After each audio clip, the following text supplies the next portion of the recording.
안녕하세요. 에듀스페이스의 교사 박준일입니다. 오늘은 과정중심 평가에서 꼭 필요한 채점 기준표를 어떻게 만드는지에 대해서 이야기하도록 하겠습니다.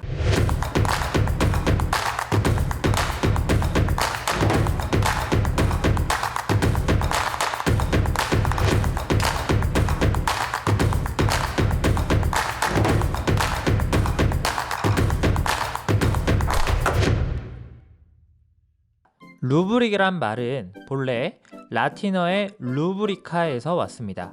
루브리카는 중세시대 다양한 형식의 문서에 붉은색 잉크로 문서를 어떻게 작성해야 하는지를 표시하는 것을 의미했는데요. 오늘날로 따지면 관공서나 기업에서 한글 문서를 작성할 때 글씨의 크기, 글씨체, 자간 등을 이렇게 하세요 라고 미리 정해놓은 가이드라인과 유사하다고 할 수 있습니다. 이런 의미로 쓰이던 루브릭이 교육에서 사용되게 된 것은 1990년대 미국에서부터였습니다. 이 시기에 미국은 기존의 지필평가를 대처하기 위한 수행평가에 큰 관심을 갖기 시작했는데요. 학생들의 수행을 평가하기 위해서는 기존과 다른 평가 도구들이 필요하게 되었고, 이를 해결하기 위해 루브릭을 도입하게 된 것입니다. 이렇게 해서 루브릭은 학습자가 달성하기를 바라는 구체적인 성취 행동에 대해 교사가 바라는 기대사항들을 수준별로 모아 평가하기 쉽도록 구분해 놓은 채점 도구를 의미하는 용어가 되었습니다. 앞으로의 영상에서는 루브릭을 채점 기준표라는 말로 바꾸어서 말씀드리도록 하겠습니다. 지난 영상에서 말씀드렸듯이 채점 기준표를 활용하면 교사가 학생들에게 어느 정도 수준의 수행을 기대하는지 학습 목표를 명확하게 전달할 수 있고, 적시에 구체적이며 학생의 성장에 도움이 되는 피드백을 제공할 수 있고, 수행평가의 타당도와 신뢰도를 높일 수 있습니다. 추가적으로 이 채점 기준표를 교사만 활용하는 것이 아니라 학생들이 이것을 가지고 자신의 수행이나 친구들의 수행을 평가하게 하면 학생들 역시 질 높은 자기평가와 동료평가를 할 수 있습니다. 이렇게 하면 학생들 자신이 수업에서 무엇을 하고 있고 얼마나 잘하고 있는지를 스스로 성찰할 수 있는 기회를 얻게 되고, 이 과정에서 메타인지나 비판적 사고 능력, 이런 것들이 높아질 수 있습니다. 뿐만 아니라 학급수가 많은 학교에서는 한 학년을 여러 동교과 선생님이 함께 가르쳐야 할 때가 많은데요. 수업을 시작하기 전에 수행평가 채점 기준표를 함께 개발하고 합의하는 과정을 거친다면 평가 기준에 대한 오해가 크게 줄어들 수 있다는 장점이 있습니다. 그러면 이제부터 선생님들께서 가장 궁금해하실 채점 기준표를 개발하는 방법에 대해서 구체적으로 알아보도록 하겠습니다. 먼저 채점 기준표가 어떻게 생겼는지 살펴보도록 하겠습니다. 채점 기준표는 크게 5가지의 요소로 이루어져 있습니다. 먼저 과제명은 학생이 해결해야 할 과제의 이름인데요. 수행평가 과제의 이름은 아무렇게나 짓는 것이 아니라 학생들이 그 과제에 대해서 쉽게 파악하고 흥미를 가질 수 있는 이름을 고민하셔서 붙이는 것이 좋습니다. 또 과제 설명은 이 수행평가 과제에 대한 구체적인 설명이겠죠. 학생들이 해결해야 할 문제 상황이 무엇인지, 최종적으로 만들거나 수행해야 할 결과물이 무엇인지, 학생의 역할은 무엇인지, 청중은 누구인지, 수행평가 기간은 언제부터 언제까지인지, 주의사항은 무엇인지 등을 기록하시면 됩니다. 채점 기준표에서 핵심이 되는 것은 그 아래에 있는 요소들이죠. 성취 수준은 학생이 주어진 과제를 얼마나 잘 수행했는지 혹은 얼마나 부족하게 수행했는지의 수준을 나타내는 요소를 말합니다. 이 수준은 3가지에서 5가지 정도로 나눌 수 있는데요. 3가지의 수준으로 나눈다면 상수준, 중수준, 하수준으로 나누거나 탁월한,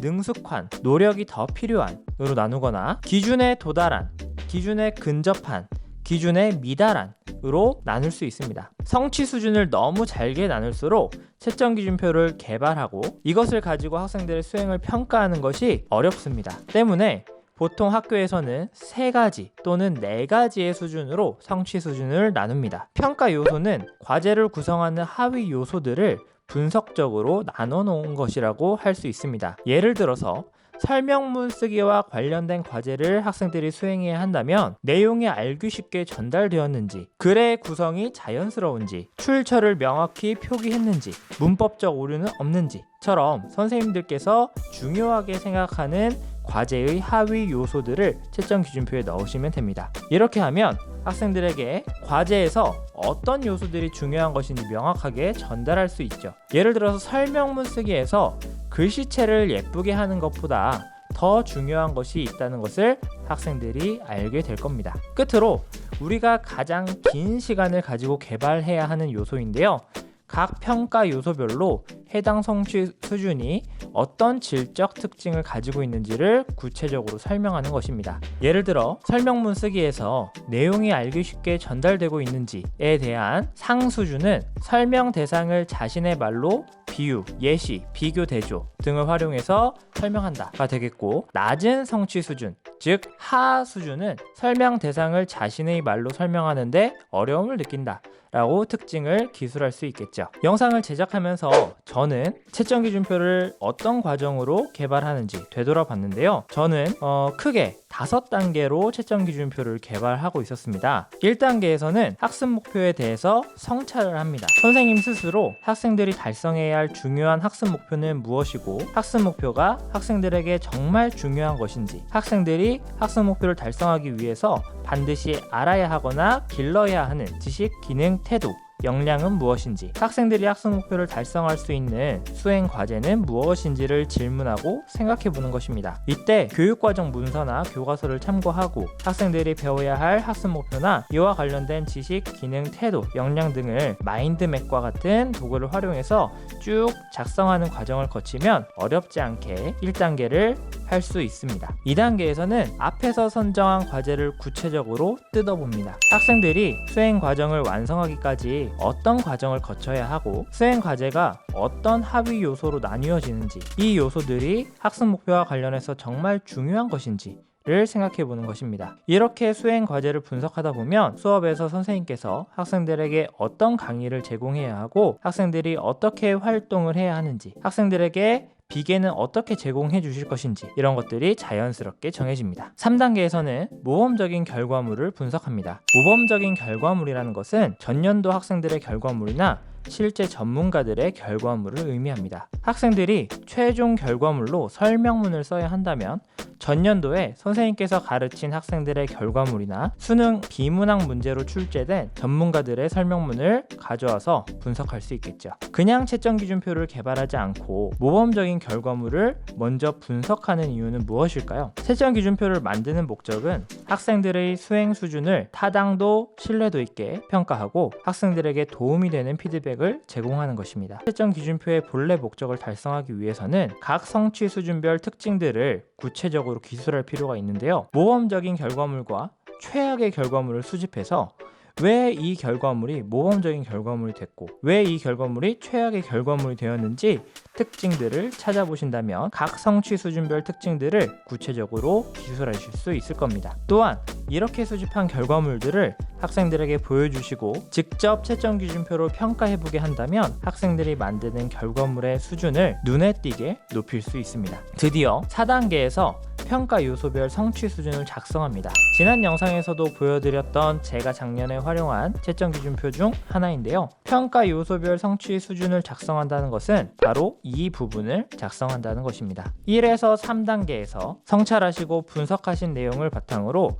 이 부분을 작성하시면 되는데요. 이때 다른 선생님들이나 기관에서 제작한 평가 루브릭들을 참고하시면 보다 쉽게 이 부분을 작성하실 수 있습니다. 루브릭이 공유되어 있는 몇 가지 사이트를 소개해드리면, 우리나라 사이트로는 학교 알림이가 있습니다. 학교 알림이는 접속하시면 우리나라 모든 초중고 선생님들의 평가 계획을 열람하실 수 있는데요. 각 과목별로 수업에서 유명한 선생님들이 계시죠. 그 선생님들이 계신 학교를 검색해서 그 선생님은 평가 계획을 어떻게 만드셨는지 참고하실 수 있습니다. 하지만 아직 우리나라에서 이러한 형식의 채점 기준표를 만드는 선생님들이 많이 계시지는 않기 때문에 원하는 결과물을 찾기 어려우실 수도 있는데요. 저는 이러한 문제를 해결하기 위해서 외국의 사이트들도 참고합니다. PBL웍스에서는 21세기 역량과 관련된 채점 기준표를 찾으실 수 있고, 루비스타에서는 다양한 과목과 학년의 채점 기준표 예시들을 보실 수 있습니다. 다행히 기술의 발전으로 웹페이지를 한글로 번역해서 보실 수 있는데요. 이렇게 번역해서 보신다고 하더라도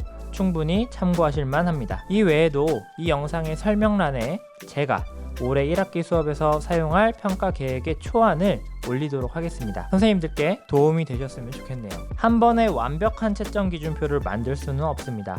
그리고 세상에 완벽한 수업이 없듯이 완벽한 채점 기준표도 있을 수는 없죠. 하지만 더 나은 채점 기준표는 만들 수 있다고 생각합니다. 선생님께서 만드신 채점 기준표로 실제 결과물을 평가해 보시거나 동료 선생님들과 채점 기준표에 대해 이야기를 나누시고 피드백을 받거나 수업 시작 전에 학생들과 이야기를 나누면서 더 나은 채점 기준표를 만들 수 있습니다. 저 역시 제가 만든 평가 계획 초안을 나무학교에서 함께 활동하고 계신 선생님들과 공유하고 피드백을 구할 예정입니다. 또 계약을 하면 학생들에게 채점 기준표를 보여주고 이것이 이해가 되는지, 수정하고 싶은 기준은 없는지 이야기를 나누고 합의하는 과정을 거칠 예정입니다. 자, 오늘 우리는 루브릭의 유래와 의미에 대해 간단히 살펴보고 채점 기준표의 구성 요소와 이것을 실제로 개발하는 과정을 살펴보았습니다. 이번 영상이 열심히 계약을 준비하고 계신 선생님들께 도움이 되셨길 바랍니다. 궁금하신 점이나 의견이 있으신 분들께서는 댓글로 말씀 부탁드립니다. 저희 에듀스페이스는 나누지 않는 배움은 의미가 없다고 생각합니다. 앞으로도 선생님들께 도움이 되는 영상을 만들기 위해서 최선을 다하겠습니다. 앞으로의 영상이 기대되신다면 구독과 좋아요, 알람 설정 부탁드리겠습니다. 감사합니다.